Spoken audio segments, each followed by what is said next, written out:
Hello friends, இன்னைக்கு நம்ம பார்க்க போற படம் தமிழ் சினிமால ஒரு பெரிய எதிர்பார்ப்பை ஏற்படுத்தின படம்னே சொல்லலாம். அதான் லவ் இன்சூரன்ஸ் கம்பெனி, அதாவது LIK. இயக்குனர் விக்னேஷ் சிவன் இந்த படத்தை டைரக்ட் பண்ணியிருக்காரு. பிரதீப் ரங்கநாதன், விக்னேஷ் சிவன் இவங்க காம்போவே ஒரு கிரேசியான காம்போனே சொல்லலாம். ஏன் அப்படின்னா, ஒருத்தர் காதலை கொண்டாடுபவரா இருப்பாங்க, இன்னொருத்தர் 2K கிட்ஸோட காதலை கிண்டல் செய்பவரா இருப்பாரு. இவங்க ரெண்டு பேரும் சேர்ந்தா எப்படி இருக்குங்கிற ஒரு எக்ஸ்பெக்டேஷனோட வந்த படம்னே சொல்லலாம். பிரதீப் ரங்கநாதனோட முன்னாடி வந்த 3 படங்களுமே 100 கோடி வசூல் செஞ்சுச்சு. அதனால இந்த தடவையும் அவர் பாக்ஸ் ஆபீஸ்ல கிங்கா மாறுவாரு அப்படின்னு ஒரு ஹைப்போட தான் இந்த படம் ரிலீஸ் ஆயிருக்கு. 2040 கதை நடக்குது. அதாவது ஒரு ஃபியூச்சரிஸ்டிக்கான ஒரு லவ் ஸ்டோரியா வருது. சூர்யா கண்டுபிடிச்ச LIKங்கிற ஒரு ஆப் மூலமா காதல் ஜோடிகள் ஒருத்தருக்கு ஒருத்தர் உண்மையா இருக்காங்களா இல்லையா அப்படிங்கறத கண்டுபிடிக்கலாம்.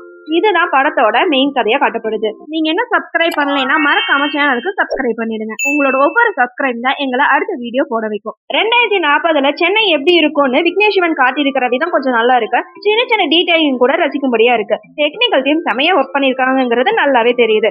மொபைலே இல்லாத ஒரு பசுமை உலகத்தை சீமான் நடத்திட்டு வராரு. பிரதீப் ரங்கநாதன் சீமானோட மகனா வராரு.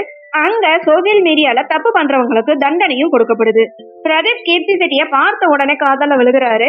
ஆனா அவங்க கிட்ட பேசணும் அப்படின்னா கண்டிப்பா போன் வேணும். அப்பாவுக்கு தெரியாம போன் வாங்கி LIK ஆப் மூலமா ரெக்வஸ்டும் கொடுத்து 2 பேருமே பழகவும் ஆரம்பிக்கிறாங்க. அதுக்கப்புறம் சூர்யா ஆப்ல ஒரு புது அப்டேட் கொண்டு வராரு. அதுதான் லவ் மீட்டர். இதுதான் இன்டர்வல் பாயிண்டா கொண்டு வராங்க. காதல் எந்த அளவுக்கு உண்மையா இருக்கு அப்படிங்கறத சதவீதத்துல அந்த லவ் மீட்டர் சொல்லும். இந்த லவ் மீட்டர் அப்டேட்டால பல ஜோடிகள் 40% கீழே மார்க் வாங்குறதுனால பிரேக்கப் பண்ணிடுறாங்க. பிரதீப்பும் கீர்த்தியும் 2 பேருமே இதை செக் பண்ணி பார்க்கும்போது வெறும் 3% தான் காட்டுது. இதனால கீர்த்தி செட்டி ஷாக் ஆகி பிரதீப்பை பிரேக்கப் பண்றாங்க.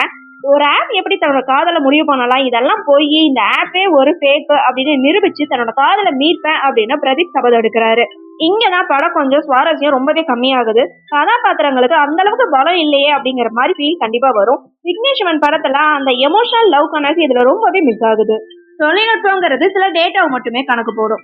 ஆனா மனிதன் தன் காதலிக்காக செய்யற அந்த தியாகத்தையும் அந்த நொடியில அவன் காட்டுற அக்கறையும் லவ்வும் எந்த ஒரு அல்காரிதத்தை வச்சுமே கணக்கு பண்ண முடியாது அப்படிங்கறத பிரதீப் உணர்த்துறாரு.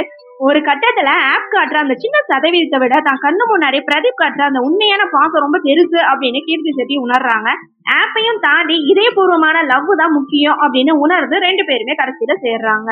இன்னைக்கு இருக்கிற தலைமுறைகள் ரீல்ஸும் மொபைல் உலகத்துல மூழ்கி இருக்காம அதுல இருந்து வெளியே வந்த இந்த உலகம் எவ்வளவு அழகா இருக்கு அப்படிங்கறதையும் நேரடி மனித தொடர்புகள் எவ்வளவு முக்கியம் அப்படிங்கறத இந்த படம் உணர்த்தியிருக்கு. கிளைமேக்ஸ்ல எதிர்பார்த்த அளவுக்கு அந்த எமோஷனல் இல்ல அப்படின்னாலுமே அனிருத்தோட இசை தான் அந்த காட்சிகளுக்கு தேவையான உயிரோட்டத்தை கொடுத்துருக்குன்னே சொல்லலாம். படத்தோட ரியல் ஹீரோவே அனிருத்தன் தான் சொல்லணும்.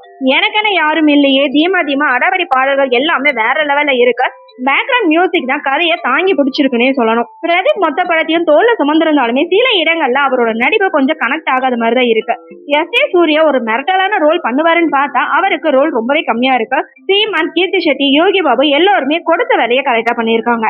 படத்தோட பிளஸ்ன்னு பார்த்தா அனிருத்தோட இசை, 2040 சென்னை விஷுவல், புதுமையான கதைக்களம், ரீல்ஸ் உலகத்துல மூழ்கி கிடக்கிற தலைமுறைகளுக்கு ஒரு நல்ல மெசேஜ்னு சொல்லலாம். படத்தோட மைனஸ்னு பார்த்தா சுவாரஸ்யமே இல்லாத அந்த திரைக்கதை, எமோஷனல் கனெக்டே இல்லாம இருக்கிற சில சீன்கள், ஒர்க்கட்டே ஆகாத காமெடி காட்சிகள்னு சொல்லலாம். ஒரே வரியில படத்தை சிம்பிளா சொல்லணும்னா ஆப் முக்கியமா இல்ல அன்பு முக்கியமாங்கிறதா இந்த படத்துல வர விஷயமே.